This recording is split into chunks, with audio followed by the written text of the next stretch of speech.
Allah'ın adı. Yoska bala. Çoxdandır, yəni orada bizi Elibala məktəbinin izləyiciləri də üçün Yoska balanın şırtıqlarını eşitmək istəyirik. Buyurun, söz səndə Yoska bala.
Sağ ol Yoska bala.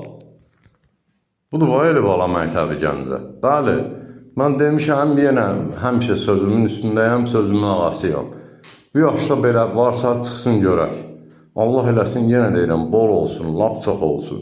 Fəxrimizdir. Amma bugünkü günü Elibala məktəbində var. Qadan alıram Yoska bala.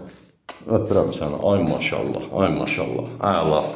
Eldəniz müəllimi yaşayış yeri Gəncə şəhəri, şehrimizdən Miyotçular Mədəniyyət Sarayının qapısı xalqın ballarının üzünə açıqdır. Biz hazırıq qəbul eləyək. Nəyi bilirsə də Yoska bala.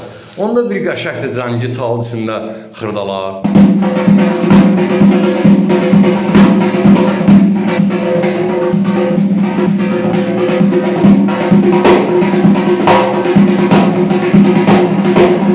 Ah!